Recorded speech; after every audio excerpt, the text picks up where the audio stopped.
তৈরি করতে হবে যেন তারা সমস্ত কাজ করতে পারে। আর এক কথাই মনে রাখতে হবে, কোরআন বলে দিয়েছে ইন্নামা ইয়াখশাল্লাহ মিন ইবাদিহিল উলামা। এ মানুষ, এ জগৎবাসী তোমরা শোনো, আল্লাহকে যদি ভয় করে তো একমাত্র বাস্তব ভয় আলেমরাই করে। এ মুসলমানও তাই ধর্মের কথা যদি থাকে বাস্তবে আলেমদের মধ্যেই থাকে, ধর্মের যদি তারা থাকে আলেমদের মধ্যেই থাকে। তাই আমাদেরকে আলেম ওইভাবে তৈরি করতে হবে যারা সুন্নতের উপরে চলবে, আর সুন্নতের উপরে চলার সাথে সাথে নিজ মুসলিম সমাজের তারা নেতৃত্ব যেন দিতে পারে। তাই দুটি হাদিস শরীফ পড়ে আপনাদেরকে বোঝাতে চেয়েছিলাম যে আল্লাহ রাসূল সাল্লাল্লাহু আলাইহি ওয়াসাল্লাম আমাদেরকে একটা বড় দায়িত্ব দিয়েছেন, সন্তান সন্ততিদের লালন পালন করে তাকে সঠিক মুসলমান গড়ে তোলা। অবশেষে বাসায় একটা হাদিস পড়া অনুমতি সভাপতি সাহেবের কাছে নিয়ে যাইব, সময় যেহেতু আমার বাধা শেষ হতে চলেছে, বাস ওই অনুমতি নিয়ে আমি ইনশাআল্লাহ বিদায় যেতে চাইব। হাদিস রাসূলুল্লাহ সাল্লাল্লাহু আলাইহি ওয়াসাল্লাম বলেন, বুখারী শরীফের হাদিস, মা মিন মাউলুদিন ইল্লা ইউলাদু আলাল ফিতরা। নবীজি বলছেন, মা মিন মাউলুদিন ইল্লা ইউলাদু আলাল ফিতরা। প্রত্যেকটি বাচ্চা মুসলমান হয়ে পয়দা হয়। আজকাবেন না, শুনে নতুন লাগছে নাকি? যদি না জানতেন তো জানুন, নবীজি বলছেন প্রত্যেকটা বাচ্চা মুসলমান হয়ে পয়দা হয়। সে মুসলমানের ঘরে পয়দা হোক, খ্রিস্টানের ঘরে পয়দা হোক, ইহুদির ঘরে পয়দা হোক, মুশরিকের ঘরে পয়দা হোক, হিন্দুর ঘরে পয়দা হোক, বৌদ্ধের ঘরে পয়দা হোক, জৈনের ঘরে, যেখানেই পয়দা হোক, প্রতিটি বাচ্চা যখন জন্ম নেয় মায়ের উদর থেকে যখন আসে এই জগতে যখন মুখ দেখে তখন সে মুসলমান হয়েই জগতের মুখ দেখে।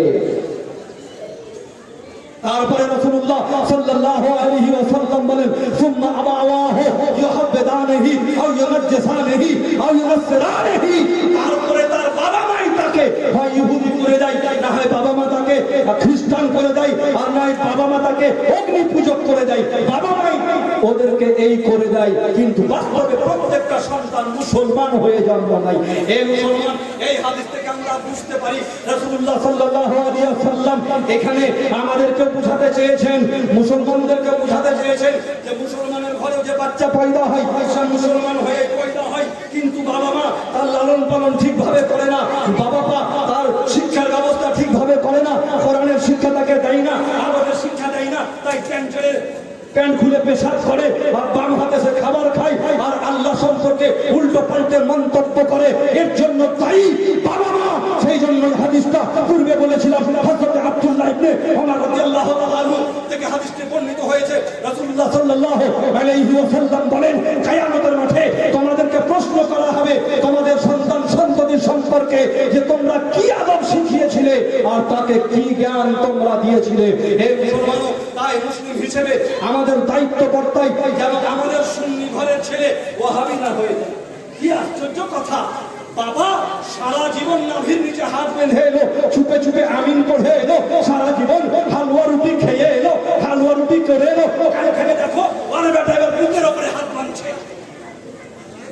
এর জন্য তাইকে পিতা মাতা তাই আমরা সুশিক্ষা দিতে পারি না, ধর্মের শিক্ষা দিতে পারি না। হে মুসলমানও, আল্লাহুস সামাদ, কাল পর্যন্ত যার বাবা পাথর চাপড়ি গেছে, আর এমন কি উদাহরণ এটাও আছে যে পাথর চাপড়ির মানতে যে পয়দা হয়েছে সে আজ দেওবন্দি হয়ে গেছে। ওরে দাতা বাবার দৌলতে তো দুনিয়ায় দেখতে পারি, আবার সে আজ ওয়াহাবি হয়ে আছে। হে মুসলমানও, হাদিসটা ওই জন্য পড়েছিলাম, নবী মুস্তাফা আমাদেরকে দায়িত্ব দিয়েছেন যে কেউ যদি ইহুদি হয়ে যায় তো পিতা মাতাই তাকে ইহুদি বলে, কেউ যদি নাসরানি হয়ে যায়, খ্রিস্টান হয়ে যায়, পিতা মাতাই তার জন্য দায়ী। হে মুসলমান, তাই আমরা আহলে সুন্নাত ওয়াল জামাতের মানুষ, আমরা সুন্নি মানুষ, ইয়া নবী সাল্লাল্লাহু আলাইহি পড়ার মানুষ, হালুয়া রুটি খাওয়ার মানুষ, মাজারে জিয়ারত করতে যাওয়ার মানুষ, কিন্তু আমাদের ঘরে সন্তানরা কালকে যদি বিপদগামী হয়ে যায় তার জন্য দায়ী আমরা নিজেরাই থাকবো। হে মুসলমান, কিয়ামতের মাঠে আমাদেরকে জিজ্ঞাসা করা হবে, তাই সেই জিজ্ঞাসা থেকে বাঁচার জন্য আজ থেকে সতর্ক হন আর নিজের ছেলেদেরকে যথাসাধ্য ইসলামী শিক্ষায় শিক্ষিত করুন। আল্লাহ পাক রব্বুল আলামিন আমাদের সকলকে সুবুদ্ধি, সুমতি, সুগতি দান করুন। আমিন। আসসালামু আলাইকুম ওয়া রাহমাতুল্লাহি তাআলা ওয়া বারাকাতুহু।